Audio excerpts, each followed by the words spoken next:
Hello friends, मैं हूँ अविनाश कुमार। इस वीडियो में हम लोग कुछ स्पेशल बात करने जा रहे हैं। ये आपके लिए इम्पोर्टेंट है। वे लोग मेरे इस चैनल पर जो वीडियो ज़्यादातर देखते हैं 25 से लेकर 34 के बीच में 51% से ऊपर लोग वीडियो इसी ग्रुप के एज ग्रुप के लोग देखते हैं। 25 से उनसे जो कम एज ग्रुप है, जिनका 24 है, 22 है, उनके लिए भी हो सकता है कि ये वीडियो आपके लिए इंपॉर्टेंट हो। पर ये वीडियो उन लोग के लिए ज़्यादा इंपॉर्टेंट है जो 25 से प्लस हो चुके हैं। यहाँ पर ग्रुप डी में एग्ज़ाम दिया था, फिर भी असफल हुए हैं। जो आरआरबी एएलपी का एग्ज़ाम दिया था, यहाँ पर भी असफल हुए हैं। तो उन सभी के लिए ये वीडियो थोड़ा सा स्पेशल है और इसी पर हम लोग बात करने जा रहे हैं। इस वीडियो में हम लोग ना किसी इन्फॉर्मेशन के ऊपर बात करें, फिर भी मैंने टैगलाइन लिखा है एएलपी क्या फिर से आएंगे, तो इसके ऊपर हम लोग लास्ट में बात करेंगे। पहले हम लोग कुछ पॉइंट के ऊपर देखते हैं।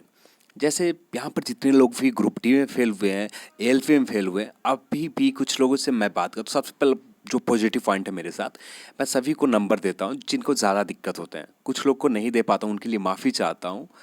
आपके नंबर आते हैं कमेंट सेक्शन में, पर कमेंट सेक्शन में नहीं दे पाता हूँ। आपको मेल आईडी अबाउट सेक्शन में मिल जाता है, वहाँ पर यदि मेल करते हैं तो वहाँ पर यदि आप नंबर मांगते तो वहाँ पर मैं दे देता हूँ। तो आप वहाँ पर नंबर जाकर मांग।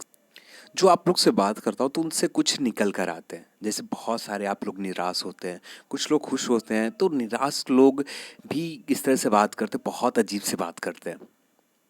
तो उनसे भी बात करता हूँ, उनको भी समझाता हूँ। पर यहाँ पर मेन पॉइंट यहाँ पर ये है कि ये निराशा क्यों है आपके पास, किस चीज़ के लिए आपके पास ये निराशा होने की वजह आप ढूंढिए, कारण ढूंढिए। किस वजह से आप निराश हैं अभी। आपकी एज 25 प्लस है। कुछ लोग 27 के लोग कॉल करते हैं, कुछ 28 पर हैं, वे लोग कॉल करते हैं। कुछ 30 भी पहुंचने वाले हैं, अभी तक रिजल्ट यहाँ पर किसी एग्ज़ाम में रिजल्ट पे सफल नहीं हो पाए, वो भी कॉल करते हैं और वे भी पूरा निराश है। तो यहाँ पर आपको कुछ करना होगा। ये निराशा तब तक बढ़ती जाएगी आप कुछ नहीं कीजिएगा। ये निराशा इसलिए बढ़ती आपके पास आते हैं, आप कुछ वर्क नहीं करते, सिर्फ आप स्टडी के ऊपर फोकस करते हैं, सिर्फ पढ़ाई के ऊपर फोकस करते हैं। यहीं पर आप गलती करते हैं। वर्क जो है, आपका जो काम होता है, ये आपका किसी टेंशन को बांट देता है। आप किसी प्रकार का जो मानसिक टेंशन, तनाव आते हैं, उस चीज़ को हटाते हैं। आप वर्क में लग जाते हैं, वर्क से वो सारे टेंशन खत्म होते हैं। आपके पास एक बैकअप होता है। उसके बाद आप तैयारी करते हैं तो तैयारी करने में मज़ा दुगना होता है। आपका कंसंट्रेशन लेवल बहुत हाई होते हैं। तो आप यहाँ पर जिनकी एज 25 से ज़्यादा है, तो उनसे मैं आपसे भी रिक्वेस्ट यही करूँगा, फर्स्ट काम ये कीजिए, किसी भी प्राइवेट जॉब में, किसी भी प्राइवेट संस्था के जॉब में अपना बैकअप सिक्योर कीजिए, जिससे आपको किसी प्रकार के टेंशन ना हो, निराशा ना हो। ये बहुत इंपॉर्टेंट है। उसके बाद आप किसी एक बड़े गोल का अचीव करने के लिए एक टारगेट फिक्स कीजिए। उसी टारगेट के अकॉर्डिंग आप अपना वर्क करते हैं, अपना स्टडी को आगे बढ़ाते हैं, तो आप बिल्कुल ही ऊपर जाइएगा। नीचे की ओर जाने के लिए कभी सोचेंगे भी आप नहीं। आपके अंदर पॉजिटिव एक एनर्जी आएगी। तो यहाँ पर कुछ चीज़ें आपको फॉलो करना चाहिए। जैसे आप वर्क कर रहे हैं तो एक डेली के कुछ आप छोटे छोटे टारगेट बनाइए। रोजाना के एक मंथ में टारगेट अब बना के फिक्स मत कीजिए, ये करना बहुत गलत होगा। ये मैंने खुद पर आजमाया हुआ है और इससे बहुत पॉजिटिव रिजल्ट निकल कर आएंगे। एक छोटा टारगेट फिक्स कीजिए। मुझे एक टारगेट, आपने जॉब कर रहे हैं, जब जॉब से आप घर पर आप आते हैं या डेरा पर जहाँ भी आप जाते हैं, तो वहाँ पर रेस्ट करते हैं। रेस्ट करने के बाद आप एक टारगेट फिक्स कीजिए, मुझे 1 आवर पढ़ना है, 1 आवर में ये सेगमेंट यानी मैथ मुझे पढ़नी है, तो मैथ को कंप्लीट कीजिए। मुझे रीजनिंग करना है तो रीजनिंग कंप्लीट कीजिए। मुझे हिस्ट्री का, मॉडर्न हिस्ट्री का एक चैप्टर कंप्लीट करना, तो एक छोटा सा टारगेट फिक्स कीजिए। अब ये छोटे या स्मॉल टारगेट एक दिन इतने बड़े बैंक, आपके पास इतने बड़े ये एक तरह से आपके पास स्टोर होते जाएंगे, जो आने वाले एग्ज़ाम के जैसे इसमें थोड़ा सा समय आपका ज़्यादा लग जाता है। बस यही दिक्कत होता है। आप जहाँ पर समय 1 साल में आप बेहतर प्रिपरेशन पहुँच सकते हैं, तो यहाँ पर थोड़ा सा समय आपको ज़्यादा लग जाएंगे। 2 साल आपको टारगेट को अचीव करने में लग जाएंगे, पर आपके पास मानसिक मेंटली तनाव जो है ये नहीं आएगा आपके पास। किसी भी प्रकार के तनाव नहीं आएंगे, किसी प्रकार के आपके फैमिली के तनाव नहीं आएगा। आपके पास वर्क करते रहते हैं, तो वर्क से यही बेनिफिट होता है कि तनाव नहीं आ पाते हैं। अब ये पढ़ाई में बहुत ज़रूरी है। यदि किसी प्रकार के आपके पास तनाव आते हैं तो कितना देर पढ़ पाते हैं? 1 आवर्स, 2 आवर्स, मुश्किल से 1 आवर भी आप सुध से नहीं पढ़ पाते हैं पूरे दिन में, यदि थोड़ा-सा भी तनाव आपके पास आ जाते हैं तो। तो यहाँ पर आप छोटे टारगेट फिक्स कीजिए, तनाव से बचने की कोशिश कीजिए, और तनाव से बचने के सबसे बेहतर उपाय मेरे अकॉर्डिंग जो है, आप अपना काम, एक वर्क ढूंढिए, आपको ये काम करनी है। उस वर्क में 7 से 8 घंटा, 6 घंटा आप जितने समय दे पाते हैं, आप पार्ट टाइम करते हैं तो पार्ट टाइम काम कीजिए, पर काम कीजिए। आपका एक पैसे की जो दिक्कत तनाव होती है, ये आपका तनाव खत्म होंगे। उसके बाद जिस एग्ज़ाम की आप तैयारी करते हो, अब छोटे समय में ही प्रैक्टिस सेट बहुत इंपॉर्टेंट होते हैं। अब प्रैक्टिस सेट लगाने के जो सही तरीका मेरे अकॉर्डिंग मैंने जो खुद अपने ऊपर यूज करता हूँ, नॉर्मली जनरली लोग प्रैक्टिस सेट लगाते हैं और जो आंसर की रहता है उसमें मिलाकर छोड़ देते हैं, बस इसके अलावा कुछ नहीं करते।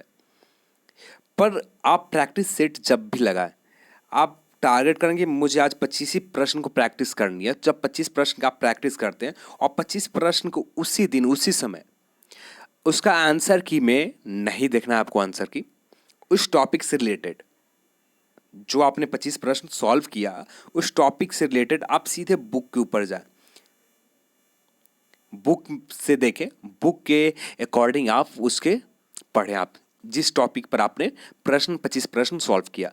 इससे आपको एक बेनिफिट ये होगा, बार बार ऐसे करते तो ऐसे प्रश्न बार बार आपके सामने आएंगे कि जो रिपीटेशन हो।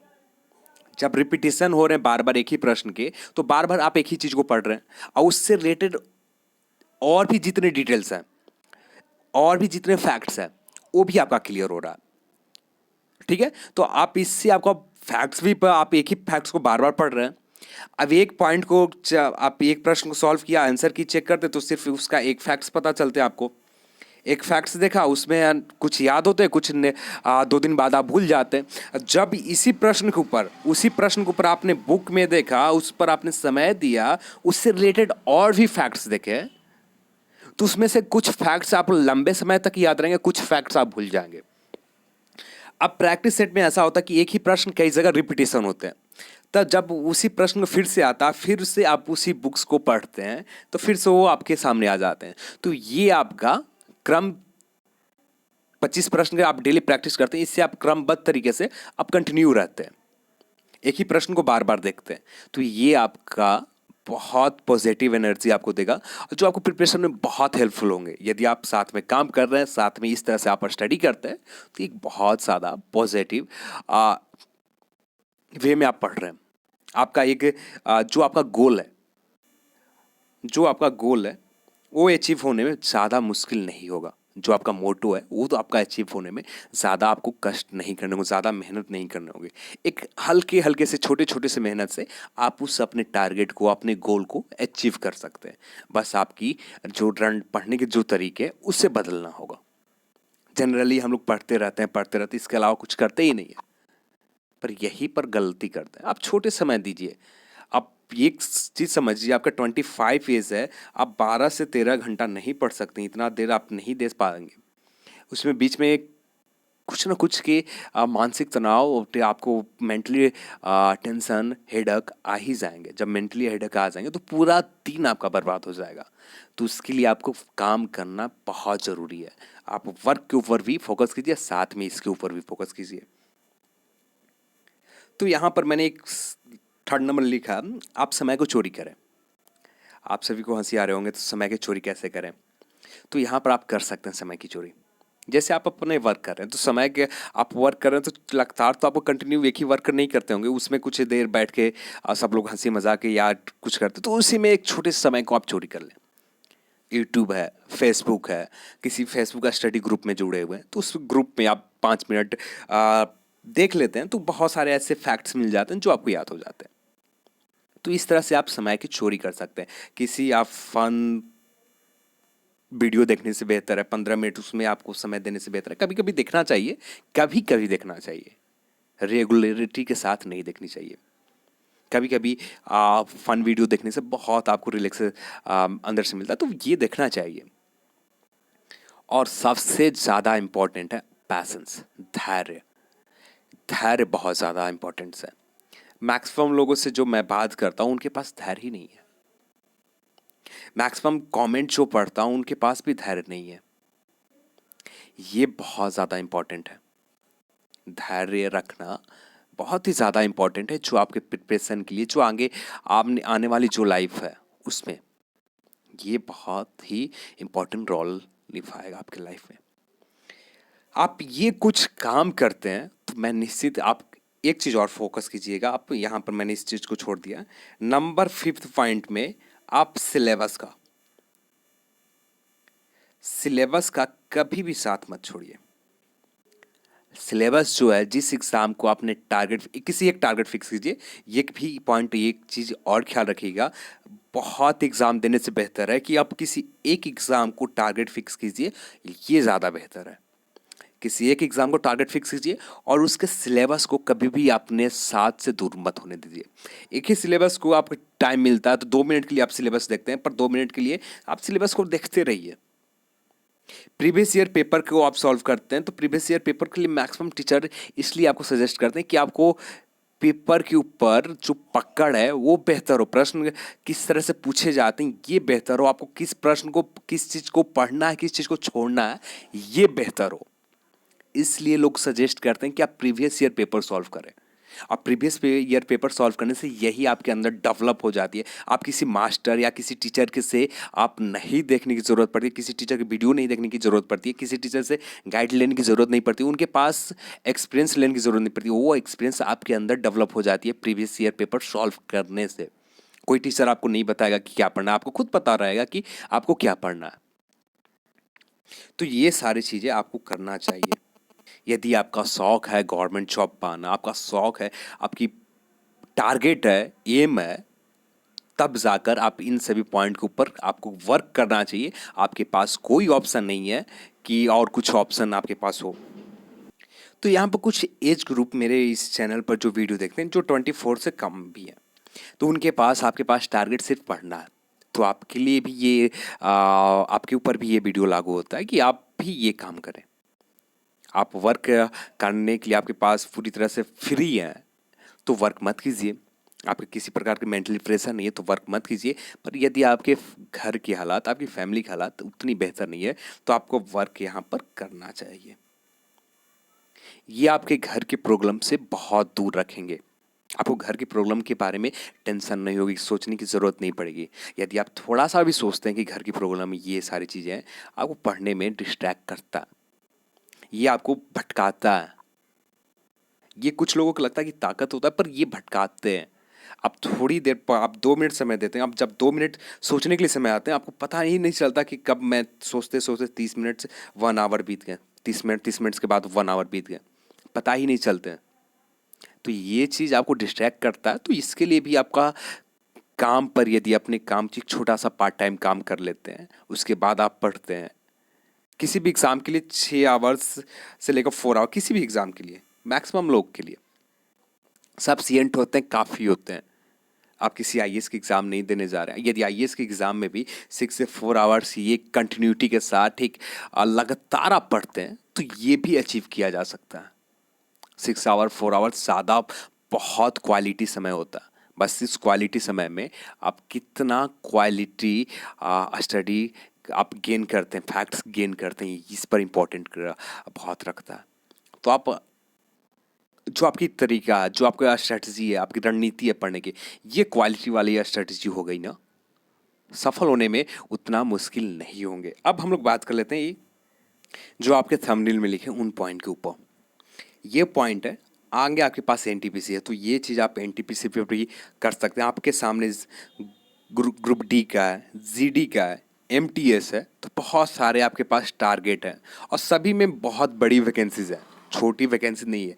नंबर इनकी वैकेंसीज के पोस्ट बहुत ज़्यादा है। यदि आप छोटे छोटे समय, धीरे धीरे समय बढ़ाते हैं, धीरे धीरे आप एफर्ट करते हैं तो बहुत आसानी से आप अचीव कर सकते हैं। रही बात यहाँ पर एएलपी में, फिर से कब इस तरह के कमेंट बहुत आते हैं, कुछ लोग बहुत सारे कॉल पर भी पूछते हैं, तो उन सभी को मैंने बताया कॉल के ऊपर। तो यहाँ पर जो मैंने कॉल के ऊपर लोगों को बताया, ये चीज़ मैं आपसे बता रहा हूँ। जो लोग भी एएलपी 2020 में वेट कर रहे हैं, वैसे तो आरआरबी रेलवे, माननीय रेल मंत्री जो है पीयूष गोयल जी ने, उन्होंने अनाउंस किया था कि सेकंड वैकेंसीज 1 लाख के 2020 के अप्रैल मई में आएंगे। तो इतना श्योर रहिए, तो 1 लाख वैकेंसीज तो आपको आ रहा है, ये वैकेंसीज कंफर्म आ रहे हैं, इसमें कोई दो राय नहीं है। पर इसमें कौन सी पोस्ट होगी ये कहना थोड़ा मुश्किल है। यदि एएलपी के ऊपर बात करें तो एएलपी में 2018 के दिसंबर तक, अभी तक करंट डेटा नहीं है कि एग्जैक्ट बताया जाए कि अभी वर्तमान में कितने खाली हैं सीट, पर 2018 के दिसंबर तक यहाँ पर सीट खाली थे 47,000, सिर्फ एएलपी का पोस्ट, एएलपी का पोस्ट का। तो वैकेंसीज बहुत ज़्यादा खाली हैं। तो हो सकते हैं कि आपको 2020 के जो रिक्रूटमेंट आने के लिए माननीय रेल मंत्री जी ने घोषणा की है, तो उसमें आपको एएलपी का भी पोस्ट का नोटिफिकेशन रहे। अब उम्मीद रहेंगे लगभग एएलपी का पोस्ट का नोटिफिकेशन ज़्यादा तो नहीं, 15 से 20 हज़ार के बीच में, 15 से 20 हज़ार या इससे थोड़ा सा कम 1-2 हज़ार हो सकते हैं। इसके आसपास आपके वैकेंसीज 2020 के जो नोटिफिकेशन जारी करने के लिए माननीय रेल मंत्री जी ने घोषणा किया है, उसमें आपको ये वैकेंसीज शामिल रह सकते हैं। क्योंकि अब भी वैकेंसीज जो फिलअप किए जा रहे हैं, मात्र सिर्फ 27,000 सीट को फिलअप किया जा रहा है, फिर भी इनके पास सीट खाली रह रहे हैं।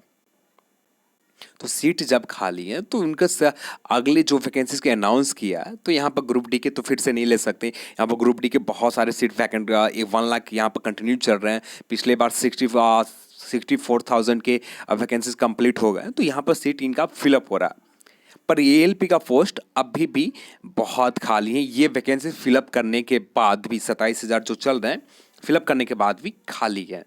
जब ये खाली है, अभी वर्तमान में लगभग 2-3 हज़ार तो बढ़े ही होंगे, यानी 50,000 से ऊपर ही खाली होंगे अभी। तो जब 50,000 से खाली है तो इन सीट को भी फिलअप किए जाएंगे, तो हो सकता है हमको वैकेंसीज 2020 के स्टार्टिंग में जो अनाउंस किया गया उसमें आपका ये पोस्ट रहे। यदि किसी का, कुछ लोगों को लग रहा होंगे टाइम आपका बर्बाद किया, तो उसके लिए माफ़ी चाहता हूँ। पर ये मुझे लगा, जिन लोगों से मैं बात करता हूँ, जिनसे कांटेक्ट में रहता हूँ, तो ये मुझे बहुत इम्पोर्टेंट लगे, तो इसलिए मैंने बात की। और कोई बात नहीं है कि बात करने के लिए कोई ज़रूरी आप ज़बरदस्ती वीडियो बनाइए, ऐसी कुछ बात नहीं है। सिर्फ मुझे लगा कि मुझे बात करनी चाहिए इन पॉइंट के ऊपर, तो इसलिए मैंने इन पॉइंट्स के ऊपर बात किया। यदि आपको वीडियो पसंद आया तो लाइक ज़रूर करें, शेयर भी करें। शेयर बहुत इंपॉर्टेंट है, शायद किसी और का मदद मिल सके, हेल्प हो जाए, तो हो सकता है हेल्प हो जाए। और साथ में चैनल को सब्सक्राइब कर लें। जय हिंद, जय भारत।